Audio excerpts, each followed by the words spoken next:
मैं भारत को भारत की मान्यताओं के आधार पर फिर से खड़ा करना चाहता हूं और उसी काम की कोशिश में लगा हूं। नमस्कार दोस्तों, बीएस नेटवर्क में आपका स्वागत है। मैं हूं बलबीर सिंह सिरता राजपूत। लॉर्ड माउंटबेटन जब भारत को आज़ाद करने की बात कर रहे थे 1945 में, तब भारत के जितने भी जाने माने जो ज्योतिषकार थे, उन्होंने ये भविष्यवाणी की थी कि अगर भारत 15 अगस्त 1947 की रात 12 बजे अगर देश को आज़ाद करने की अगर घोषणा अंग्रेजों द्वारा की जाती है, तो इस देश के भारत के टुकड़े होने निश्चित है। और ये बात उन ज्योतिषियों ने पंडित नेहरू को भी बताई और सरदार पटेल को भी बताया, लेकिन ना सरदार पटेल को कोई फ़र्क पड़ा, ना नेहरू जी को फ़र्क पड़ा। शायद वो उन लोगों की अधीन थे या क्या मामला था, वो तो वही जाने। लेकिन उन्होंने एक बार भी इस बात का ऑब्जेक्शन नहीं किया कि हम 15 अगस्त 1947 की रात 12 बजे देश को आज़ाद नहीं करेंगे। और वो रात 12 बजे 15 अगस्त 1947 की रात 12 बजे देश को आज़ाद करने का ऐलान अंग्रेजों ने माउंट बेटन ने कर दिया। उसके बाद में एक फ्रांसीसी लेखक हुआ जिसने बहुत सारी किताबें लिखी हैं। उसने एक किताब लिखी है, उस फ्रांसीसी लेखक का नाम है डोमिनिक लाफियरे। लाफियरे ने 2 किताबें लिखी, फ्रीडम लाइफ एट नाइट, और दूसरी उसने एक किताब लिखी है division of India in Lord Mountbatten. तो ये दोनों किताब जो फ्रांसीसी जो लेखक है डोमिनिक लाफियरे ने लिखी हैं। और डोमिनिक लाफियरे ने जब इस बात के लिए जब लॉर्ड माउंटबेटन का एक इंटरव्यू लिया, तो दूसरी जो किताब है उसकी जो है division of India in Mountbatten, उसमें लिखा है, उस इंटरव्यू के अंदर उस किताब में लिखा है उसने लाफियरे ने कि जब मैंने रॉबर्ट माउंटबेटन से जब पूछा कि आप रात को 12 बजे ही भारत को आज़ाद क्यों करना चाहते हैं, क्योंकि रात को 12 बजे तो कोई भी आज़ादी का दिन नहीं, मतलब अनाउंसमेंट नहीं करता है। आज़ादी तो रात में मनाई जाती है और आज़ादी का अनाउंसमेंट तो रात को था। आप रात को 12 बजे क्या करते हैं? रात को 12 बजे तो बहुत वैसे ही बहुत को क्रम होते हैं, उल्टे सीधे काम होते हैं। तो आप रात को 12 बजे ही आपने भारत को आज़ादी देने का ये जो मनसूबा है, आपने ऐसा क्यों बनाया? आप रात को 12 बजे ही 15 अगस्त की रात को ही भारत को आज़ाद करना क्यों चाहते हैं? ये लाफियरे की किताब the division of India in Mountbatten में लिखा हुआ है। अब जानते हैं जब लाफियरे ने माउंटबेटन से ये बात कही तो माउंटबेटन का क्या जवाब था, आप सुनकर के हैरान हो जाओ। माउंटबेटन ने डोमिनियम लाफियरे से कहा कि मैं ये इसलिए भारत को आज़ाद करना चाहता हूँ, रात को 12 बजे का टाइम इसलिए रखा है क्योंकि मैंने भारत के जितने भी जाने माने, जितने भी ज्योतिष हैं, जितने भी ज्योतिष विज्ञान के जानने वाले हैं, उन सब से सुना है कि 15 अगस्त की रात को 12 बजे भारत का बहुत दिन का दिन जो है भारत के लिए बहुत ख़राब है। अगर मैं उस दिन अगर भारत को 15 अगस्त 1947 की रात 12 बजे अगर भारत को आज़ाद करने की अगर घोषणा करता हूं, तो ये दिन भारत के लिए बहुत विघटनकारी दिन है, भारत के लिए बहुत अशुभ दिन है। और इस दिन अगर मैं भारत को आज़ाद करता हूं तो भारत के टुकड़े होना निश्चित है, भारत का खंड खंड अलग हो जाना निश्चित है। ये इसलिए मैं इसको करना चाहता हूं। और उससे भी बड़ी बात उसने एक और बोली लाफियरे को, कि दूसरी बात ये है, इसका दूसरा कारण ये है कि 15 अगस्त 1945 को अंग्रेजों का, ब्रिटिश का जो है, अंग्रेजों का ये विश्व विजय का जो है ना दिवस माना जाता है। क्योंकि लॉर्ड माउंटबेटन ने लाफियरे से कहा कि ये हमारा विश्व विजय दिवस है, क्योंकि 15 अगस्त 1945 को ही जापान ने अंग्रेजों की आर्मी के सामने सरेंडर किया था। क्योंकि 6 अगस्त और 9 अगस्त 1945 को अंग्रेजों की आर्मी ने जापान के हिरोशिमा और नागासाकी पे परमाणु बम दागे थे। और उसके बाद में जापान ने 15 अगस्त 1945 को अंग्रेजों की आर्मी के सामने आत्मसमर्पण कर दिया था। और अंग्रेजों ने उस दिन को विश्व विजय दिवस के नाम से अंग्रेज इसको मनाते हैं। तो उसका दूसरा कारण ये था, जब जिन लोगों की सोच, चाहे वो अंग्रेजों का गवर्नर जनरल लॉर्ड माउंटबेटन हो, चाहे भारत में बैठा हुआ नेहरू जी हो, इन लोगों की जब शुरू से ही जब सोच इस प्रकार की थी तो देश का विभाजन तो होना निश्चित था। और जैसे देश के का जो आज़ादी का जो अनाउंसमेंट हुआ उसके 2 महीने के बाद में ही देश का विभाजन हो गया, देश के 2 टुकड़े हो गए, एक बन गया पाकिस्तान और दूसरा बन गया हिंदुस्तान। और उसके बाद भी उन्होंने लिखा कि उसके बावजूद भी जो है आगे भी उन्होंने यही अभिशाप दिया कि आगे भी ये देश के टुकड़े टुकड़े होते रहेंगे। पंजाब अलग हो जाएगा, त्रिपुरा के नाम से अलग हो जाएगा, पंजाब के नाम से अलग होगा, झारखंड के नाम से अलग होगा, कश्मीर के नाम से अलग होगा, आसाम के नाम से अलग होगा, मणिपुर के नाम से अलग होगा। तो इस प्रकार से आगे भी इस देश के ऐसे ही टुकड़े टुकड़े होते रहेंगे। ये अभिशाप भी हमारे उस वक्त के ज्योतिषियों ने ये भविष्यवाणी की थी। और आज इस प्रकार के दुनिया भर के संगठन, दुनिया भर के आंदोलन चल रहे हैं। जो कोई तो पंजाब को खालिस्तान के नाम से अलग करने की कोशिश कर रहा है, कोई मणिपुर में नाबे, कोई अलगाववाद से, कोई आतंकवाद से, कोई किसी नाम से, कोई किसी नाम से। देश के विभाजन के होने के, देश के अलग अलग टुकड़े होने के आज भी दुनिया भर के आंदोलन देश में चल रहे हैं। तो हमारे देश के उस वक्त के उन ज्योतिषियों की जो भविष्यवाणी है वो तब से लेकर के आज तक साबित होती आ रही है। क्योंकि देश का जैसे ही देश को आज़ाद होने की घोषणा हुई उसके 2 महीने के बाद ही देश का विभाजन हो गया, एक पाकिस्तान बन गया, एक भारत बन गया। और उसके बाद भी लगातार आज भी देश का विभाजन होने के लिए कई राज्य तैयार हैं। पंजाब है, कश्मीर है, मणिपुर है, आसाम है, बंगाल है, झारखंड है। दुनिया भर के ऐसे राज्य हैं जो आज अलग होने के कगार पर खड़े हुए और दुनिया भर के आंदोलन चल रहे हैं। और इन आंदोलनकारियों को पैसा, फंडिंग और हथियार पाकिस्तान के रास्ते से या चाइना के तिब्बत के रास्ते से ये अमेरिका और यूरोप से आ जा रहा है। बहुत मोटी फंडिंग आ रही है, दुनिया भर का पैसा आ रहा है, दुनिया भर के करोड़ रुपये हथियार खरीदने के लिए आ रहा है। और उन्हीं पैसों से हथियार खरीद के हमारे देश के जवानों को, युवाओं को यहीं पर वो हथियार दे करके आतंकवादी बनने की ट्रेनिंग दी जाती है। चाहे वो कश्मीर के अंदर हो, चाहे वो मणिपुर, नागालैंड, त्रिपुरा के अंदर हो, चाहे वो आसाम के अंदर हो, चाहे वो बंगाल के अंदर हो, चाहे कश्मीर के अंदर हो। आज उसी पैसे से, उसी अमेरिका और यूरोप से भेजे हुए पैसे से हमारे देश में हथियार खरीदे जाते हैं और हमारे देश के युवाओं को बरगला करके इस देश के टुकड़े करने के लिए एक साजिश रची जाती है।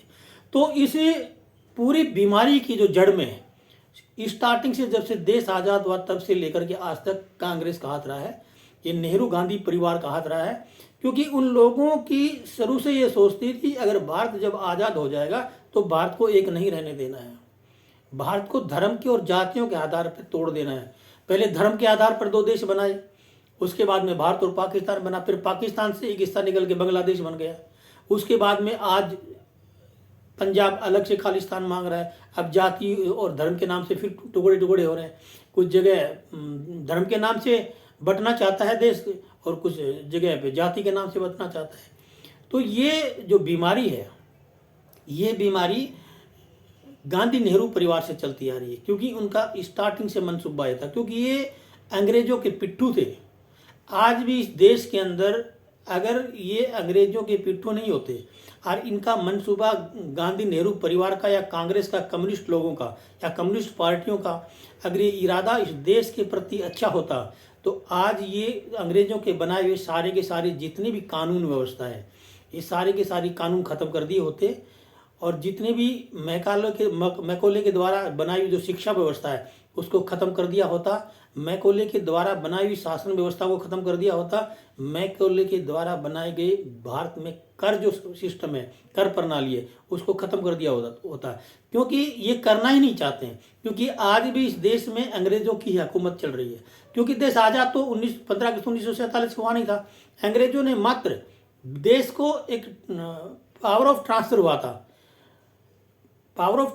था, देश आज़ाद नहीं हुआ था। आज भी देश के अंदर हुकूमत अंग्रेजों की चलती है। अगर देश वाकई में अगर आज़ाद होता तो आज देश के अंदर अंग्रेजों की हुकूमत नहीं चल रही होती, ना अंग्रेजों के बनाए हुए कानून चल रहे होते, ना अंग्रेजों के द्वारा बनाई हुई शिक्षा नीति चल रही होती, ना अंग्रेजों के द्वारा बनाए हुए शासन व्यवस्था चल रही होती, ना अंग्रेजों के द्वारा बनाए हुए कर व्यवस्था चल रही होती।